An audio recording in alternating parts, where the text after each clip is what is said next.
everybody, I'm your instructor Jewel Flitcraft, and this is SOCH 377, Global Health Issues and Interventions. And in this course, we're going to look at a variety of global health issues. We're going to start with Chapter 1 and Chapter 5 for this week, where we're going to look at global health issues, policy, and healthcare delivery, as well as human trafficking, which is a huge problem within the global health community. So what is global health? You might be wondering when you signed up for this course what exactly that means. Global health is an area of study, research, and practice that places a priority on improving health and achieving equity and health for all people worldwide. So we're definitely going to be talking more than just about the United States, but we'll also do some comparisons between healthcare in the United States and other countries across the world. Global health is determined by problems, issues, and concerns that transcend national boundaries. So these are different things that affect more than just individual countries. Issues that impact one country may impact other countries across the world. So it's important to look at the idea of globalization. So as increasing connectedness and interdependence of humans within different countries, including the health of all on earth, happens because many of us are traveling overseas either for work or for personal business or pleasure. Due to this interconnectedness, diseases are spreading. So the poor are more vulnerable, and the wealthy, while they may have better nutrition, if we're traveling around the world to different countries, we may be susceptible to getting diseases and illnesses that we've not had before because it may not exist in our country, or we're just not immune or familiar with it. So let's look at the history of global health. So the World Health Organization, which is what WHO is, was created after World War II as an intergovernmental agency for the purpose of leading and coordinating worldwide health activities. So along with the World Bank, they started to think globally and act locally. So in relation to the World Health Organization and globalization, as European explorers, conquerors came to the Americas, they started to spread different things such as smallpox, measles, yellow fever, and also more recently you've heard about issues with HIV, AIDS, tuberculosis, SARS, West Nile. We had the Ebola scare with the doctor actually from Indiana coming into Texas with the Ebola virus. And so the World Health Organization came together after World War II and decided, we need to have more efforts directed at global health. So they started to initiate the Global Alliance for Vaccines and Immunizations, the Global Tuberculosis Partnership, and also the Global Fund on HIV/AIDS. Because what they realized as the World Health Organization is that this was going to impact everyone. It wasn't just something that was specifically based in a certain country. This was going to have an impact on everyone involved. And so the World Health Organization, and also, as I mentioned, the World Bank, whose operations began shortly after World War II as well in 1946, they were supposed to finance the European reconstruction after World War II. And what World Bank found is that there's more reconstruction than just literally rebuilding houses and communities and buildings. They found that, there was a major resource needed for health, nutrition, and also population within the developing countries. And so, as you see on the slide here, a developing country is a poor agriculture country that is seeking to become more advanced economically and socially. So, throughout the semester, as you hear us talk about developing countries, have that definition in mind. And so the World Bank is the largest financial contributor to health projects throughout the world. So they help the World Health Organization in a lot of their involvements. And then thirdly, there's a group called the Alma-Ate Declaration. So this stated that governments have the responsibility for health for their people, which can be fulfilled only by the provision of adequate health and social measures. So according to this document, the Alma-Ate Declaration, their main target was the governments, international organizations, and the whole world community to, in the coming decades, give all people health care, and that it would be a level of health care that would lead them to living socially and economically productive lives. So primary health care is the key to attaining this target within a development of social justice. So what most people recognized was that in order to be a successful citizen of the world, you needed to have good health in order to be productive and social. So that's why these organizations were created. And so moving from the creation of these organizations, we can look at the state of the world's population.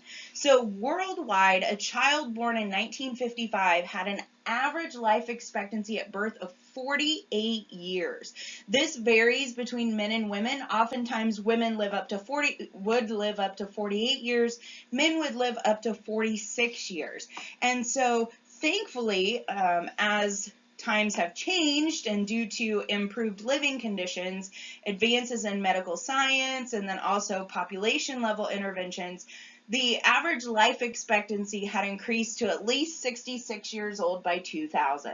Now, this is different between probably what you've heard of within the United States, where people can live up to their 80s and 90s. So these numbers are worldwide. So if past trends continue, the global life expectancy at birth is projected to rise to 73 years by 2025. So they noted that some of the largest increases in population growth will hopefully occur in Africa.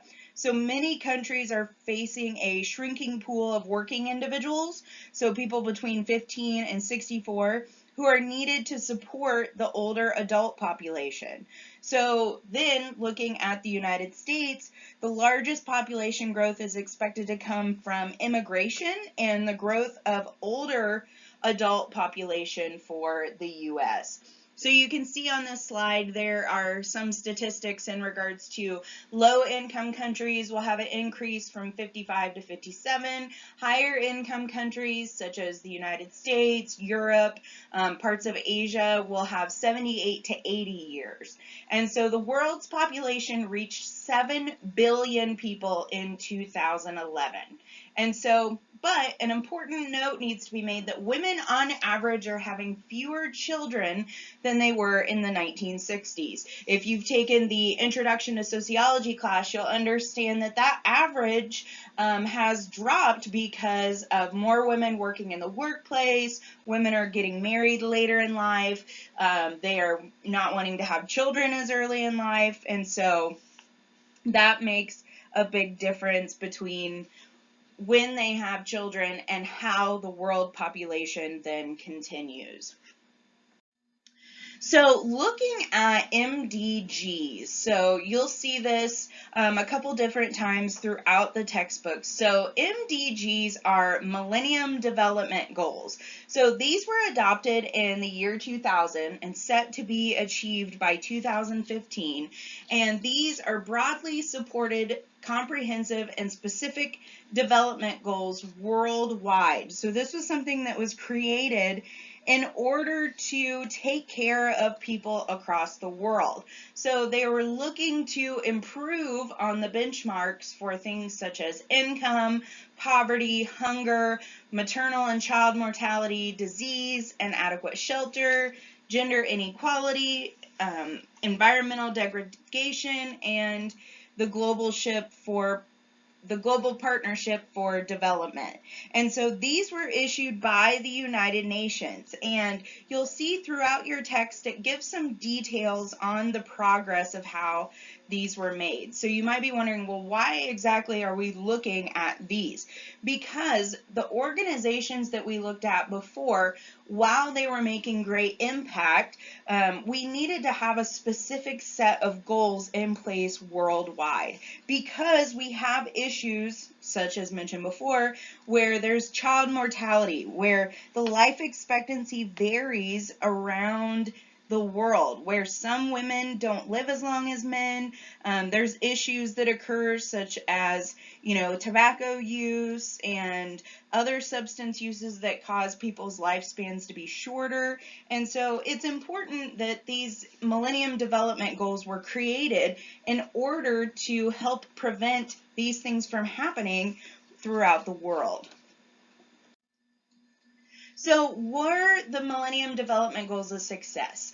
Notice I put yes, kind of. Your text talks about the 2014 goal report. So right before they were supposed to be finished and the 2015 report was given, you can see that they looked at the information in detail and found that they needed to make another set of goals. So the Sustainable Development Goals were issued to be examined in September of 2015. So if you click on the link that I've provided, you'll be able to look at the report where they've seen that, it was a success, but as with everything, there's still goals that have to be obtained. There's still things that have to be looked at and taken care of.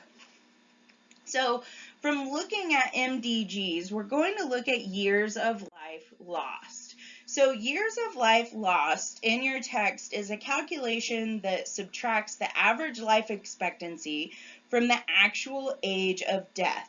So this is being calculated across the world and trying to determine what global health patterns are causing people to lose years of their life. So why are they dying so much earlier than what they were expected to? So that's the calculation of the years of life lost. So you see some of the leading causes listed out here on the slide, where this has another impact on the world population. So these different issues cause the population rate to shift up and down.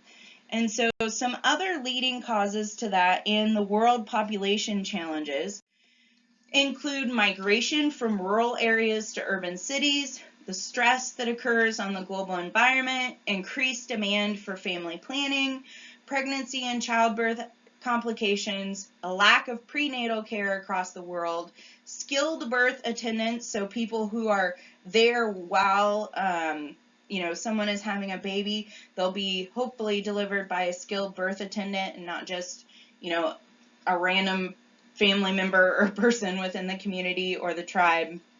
And then HIV/AIDS. These are some of the major world populations that the UNFPA indicate will cause the world to struggle over time. So these different world population challenges lead us to talk about the concept of global health disparities. Okay, so a health disparity is a statistically significant difference in health indicators that persist over time. So by comparison, healthcare disparities are differences in access to appropriate healthcare services by various groups because of a multitude of factors, mainly associated with social inequalities. So we've talked about all of these different things that will happen when we calculate years of life lost and the challenges that the global population will come about. A lot of these reasons are because of global health disparities. So as I mentioned, it's the lack of resources due to a multitude of factors. So what would have a greater impact on people being able to get quality health care? Well, access to quality health care and timely health care is unequal worldwide. So think about your own daily life. If you don't feel that great, you could possibly go to an urgent care, go to an ER, make a doctor's appointment, right? There's credible, valid, quality health care. You hope it's quality health care available to you throughout your areas. Now, some rural areas you might have to travel a little farther, but for the most part, most of us are able to get to a healthcare provider as soon as possible. And this is not the case for everyone. So if you're injured out in rural Africa, you may be injured and bleeding for quite a while until either A, somebody finds you if you're alone, or B, if you have someone who's able to go get help for you, it may take them a while depending on the type of healthcare that they have available. So it's important to recognize that access to quality and timely healthcare is a global disparity. So just because, these different initiatives and goals are available, we still have to be able to provide that type of healthcare to people. So the burden of disease and brain drain is affecting some countries desperately. So what they're talking about by the burden of disease is the impact of a health problem can really have an impact financially. So mortality, morbidity, all of those cost money. When someone passes away, there are steps that need to be taken for that. And so it's really a disease burden is an effect at the national and local levels. And so the World Health Organization is looking to work on that, the global burden of disease, and shifting from infectious diseases to non-communicable diseases, and it's developing into more chronic conditions such as heart disease and stroke, which are now becoming the leading cause of death globally. And so it's impossible to predict what type of impact these burdens of disease are going to have. And so that's creating a brain drain for the World Health Organization and local individuals working with these different types of inequalities. So inequalities exist both within and among nations. So again, you noticed I said nationally and locally. So it can affect a nation as a whole, but it can also affect the local parts of those different nations. Different tribes, different cities and towns are going to be affected differently in regards to their health care. Adequate health care is a factor also in social stability and economic growth. So not only as an individual, but as a whole society, in order to have people working and reproducing and, being able to coexist within their society, we have to make sure that people have adequate health care, or we wouldn't have socially stable individuals or settings, and then we also wouldn't be able to have any type of economic growth. So that adequate health care is really important.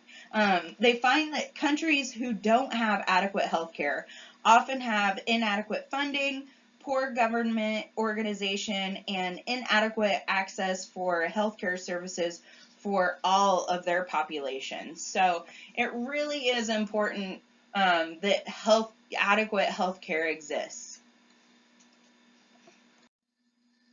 So looking at health disparities within the United States, a persistent gap exists between the health status of minorities and non-minorities.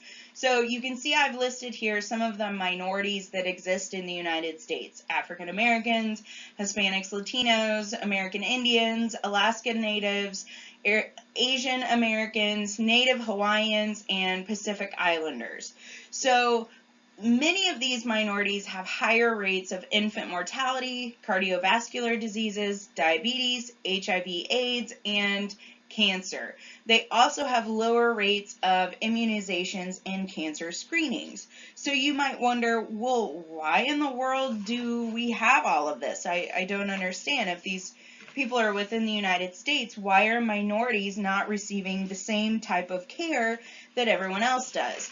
Well, the major factor includes inadequate access to health care. So whether it be economic, geographic, or linguistic factors, there's a lack of or decrease in health insurance and education, leading to poorer qualities of health care. So many of us, taking SOCH 101, you learned about different minorities and racial and ethnic groups are impacted by the different social constructions that we have in the United States within our society. So oftentimes if you're seen as a minority, you're struggling in regards to the type of schooling that you're receiving, the type of education that you're getting, if you're able to even afford health care. So that's why Obamacare was created, because individuals who maybe are unemployed would have to get Medicaid, where then you have individuals who are working low-paying jobs who may not offer insurance. So then they would need to get on something like Obamacare in order to have health insurance at a decent price.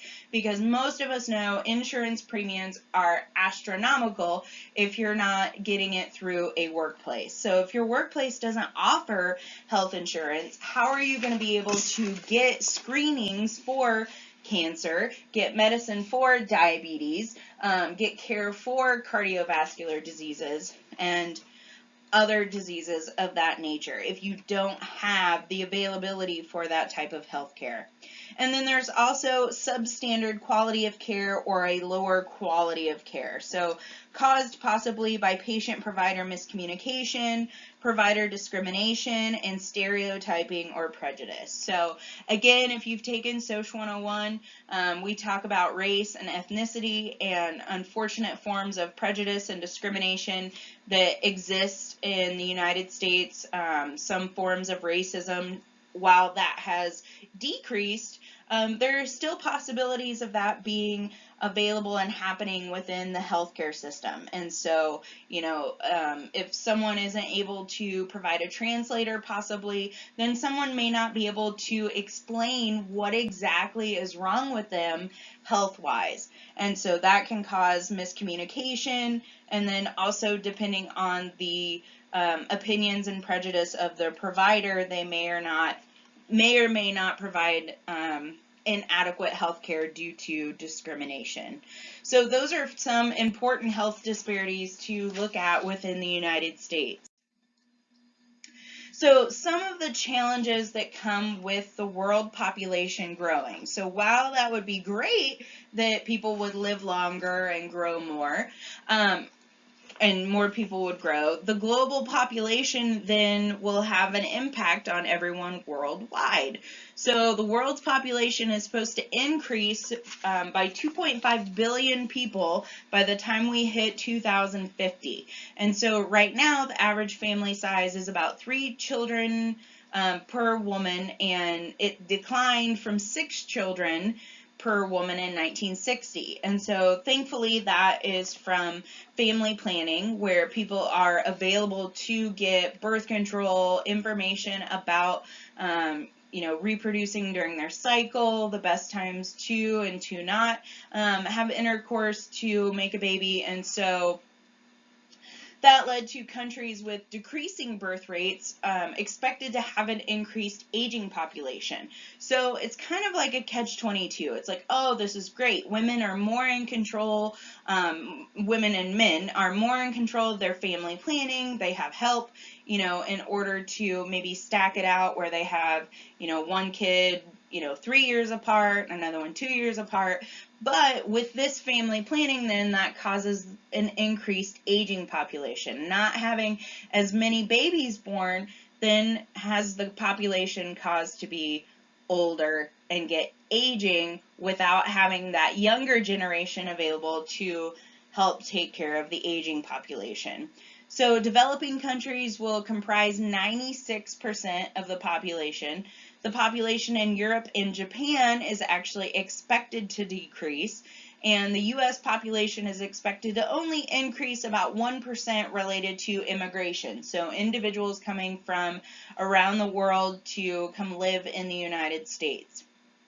And so if you want to look at more information in regards to population, birth control efforts, violence against women, you can take a look at the UNFPA website, so United Nations Population Fund, and that can provide you a bit more information in regards to those specific outlets of world population growth.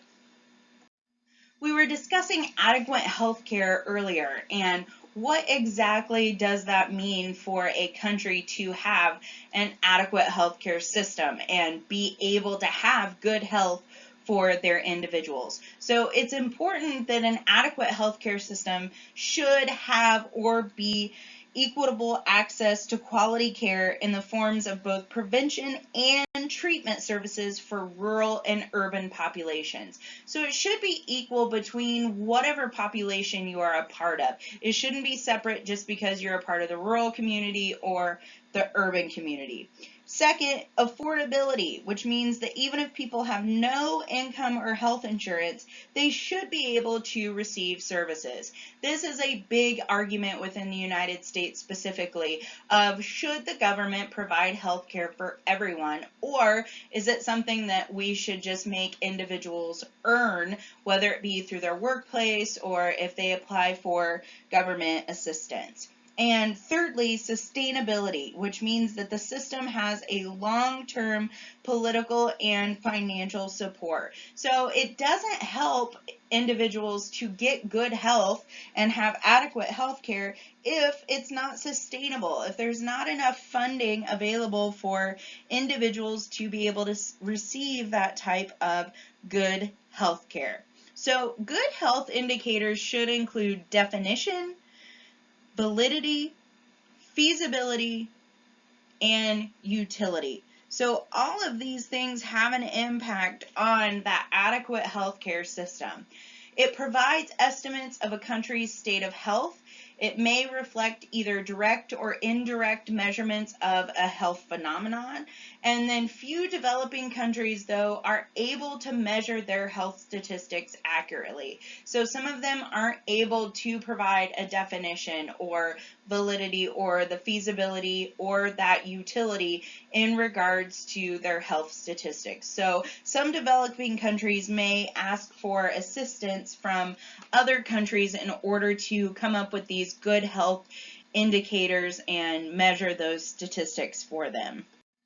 So, and speaking of everyone being able to have adequate health care, in 1948, the Universal Right to Health Care was created, the Universal Declaration of Human Rights. So this was unanimously accepted by the United Nations General Assembly as a common standard for the entire world's population. So specifically, it states that a standard of living adequate for the health and well-being of himself and his family, including medical care and the right to security in the event of sickness, disability, and other lack of livelihood in circumstances beyond his control. That every person should have that right. So you'll notice in yellow here I've marked that the United States is currently the only developed country in the world that does not have a plan for universal health care coverage and some type of legal right to health care for all of its residents. So there are individuals out there who do not have health insurance. They're not able to either afford it or be able to obtain it from an employer, and unfortunately the U.S. is, as it says, one of the only developed countries that doesn't have that availability of universal health care for individuals. So some major emerging threats that are coming about within global health include infectious diseases. So there's still the issue of HIV, Ebola virus, tuberculosis, and malaria. There's also antibiotic resistance bacteria and viruses that are not being impacted by antibiotics. So if anybody gets the flu shot, you know, oftentimes you may get the flu shot and then you may still get the flu because there's a different strain of flu virus that was created or has been formed from other flu viruses, and so there's that antibiotic resistance from that. Unintentional injuries due to automobile and workplace accidents, there's war and street violence, domestic violence, there's still mental health issues, tobacco use, which has decreased, at least in the United States, but it still exists around the world, and then also urban air pollution. So that's a big issue in a lot of different countries who are developing countries but don't necessarily have the best air quality available for their individuals.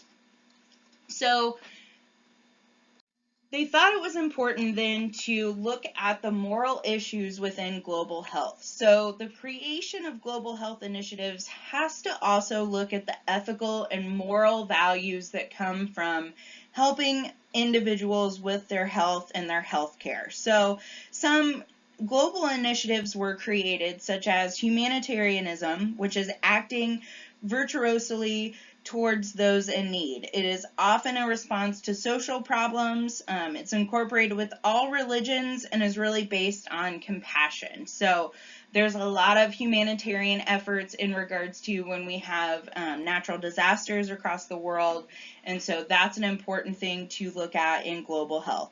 Then you have utilitarianism, which is maximizing happiness for many people. So really improving the health of individuals living within a specific society is in the best interest for all people in society. So what good does it do society if people are sick and unhealthy and unhappy? Okay, so utilitarianism looks at that happiness and then how we can relate it to health.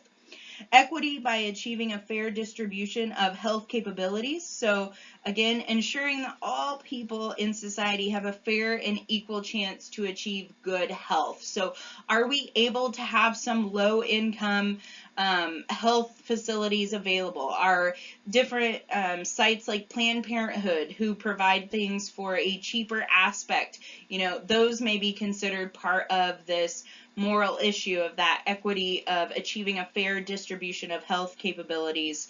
It doesn't matter what your income is. If you have insurance, you'll get health care. Having the rights, so fulfilling the obligations so that people are dignified, ensures that healthcare respects human rights and dignity for all people living in society. So as a student at Marian University, one of the Franciscan values is dignity of the individual. And so that's definitely something that within global health as a moral issue we would want to look at. Then also knowledge and institutions. So the support for research and development of new health technologies and medications. So, Marian has the second med school in the state of Indiana. So we're a part of that knowledge and institutional development in order to, help make drugs more affordable, work with corporations who, have huge profits from producing and selling the drugs, but however, we need to look at the details of the cost of development, the use of resources, and utilizing that knowledge in order to make the best products that we're able to, and also provide the best health care that we can.